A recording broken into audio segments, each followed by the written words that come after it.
میں ایک راستہ بتا سکتا ہوں، لیکن یہ نہیں بتا سکتا کہ اس سے لشکر کے کتنے آدمی منزل تک زندہ پہنچیں گے، اور میں یہ بھی نہیں بتا سکتا ہوں کہ گھوڑا اس صحرائی راستے سے نہیں گزر سکتا۔ گھوڑا اتنی پیاس برداشت نہیں کر سکتا، اور گھوڑوں کے لیے پانی ساتھ لے جایا نہیں جا سکتا۔ خالد رضی اللہ عنہ نے اپنا بنایا ہوا نقشہ اس کے آگے رکھا اور پوچھا کہ وہ کون سا راستہ بتا رہا ہے۔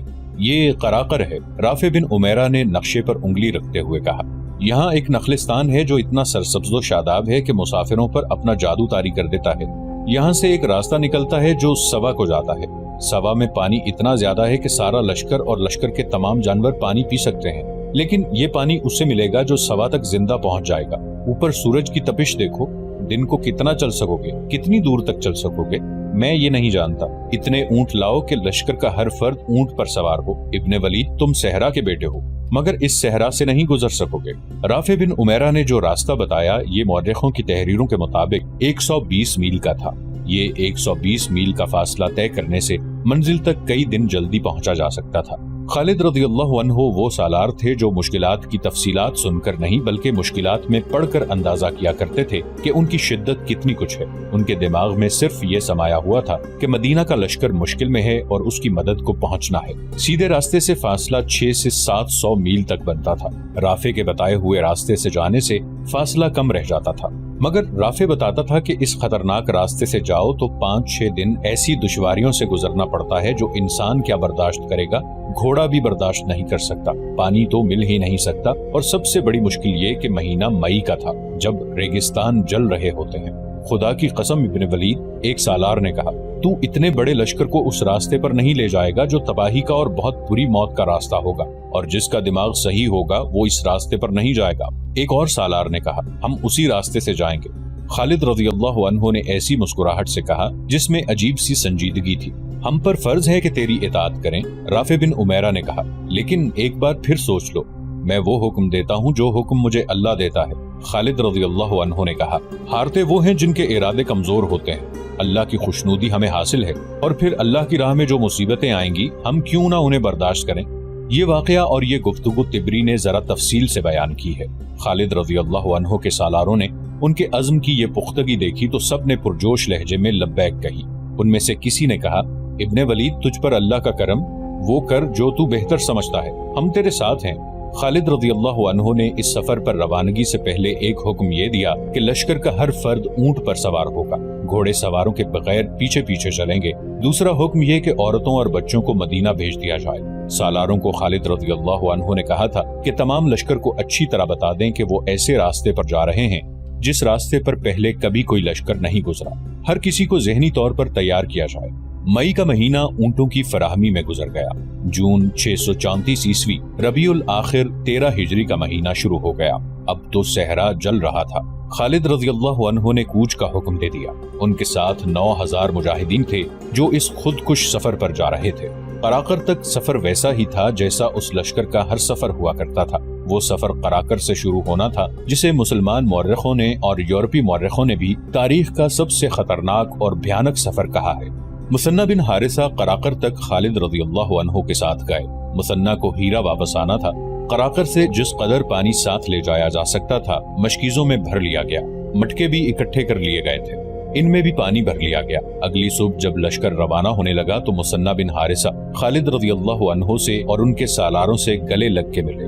یعقوبی اور ابن یوسف نے لکھا ہے کہ مثنہ بن حارثہ پر رقت طاری ہو گئی تھی۔ ان کے منہ سے کوئی دعا نہ نکلی، آنکھوں سے آنسو نکل آئے۔ دعائیں ان کے دل میں تھیں۔ انہیں یقین نہیں تھا کہ وہ خالد رضی اللہ عنہ کو اور ان کے 9000 مجاہدین کو پھر کبھی دیکھ سکیں گے۔ خالد رضی اللہ عنہ اونٹ پر سوار ہونے لگے تو رافع بن عمیر دوڑتا آیا۔ ابن ولید، رافع نے خالد رضی اللہ عنہ کے دونوں کندھوں پر ہاتھ رکھ کر کہا، اب بھی سوچ لے، راستہ بدل لے، اتنی جانوں سے مت کھیل۔ ابن عمیرہ، خالد رضی اللہ عنہ نے غصے سے کہا، اللہ تجھے غارت کرے، مجھے اللہ کی راہ سے مت روک، یا مجھے وہ راستہ بتا جو مدینہ کے لشکر تک جلدی پہنچا دے۔ تو نہیں جانتا، تو ہٹ میرے سامنے سے اور حکم مان جو میں نے دیا ہے۔ رافع خالد رضی اللہ عنہ کے آگے سے ہٹ گیا۔ خالد رضی اللہ عنہ اونٹ پر سوار ہوئے اور لشکر چل پڑا۔ سب سے آگے رافع کا اونٹ تھا، اسے رہبری کرنا تھی۔ مثنہ کھڑے دیکھتے رہے۔ انہوں نے اپنے ساتھیوں سے کہا، امیر المؤمنین نے ٹھیک کہا تھا کہ اب کوئی ماں خالد جیسا بیٹا پیدا نہیں کرے گی۔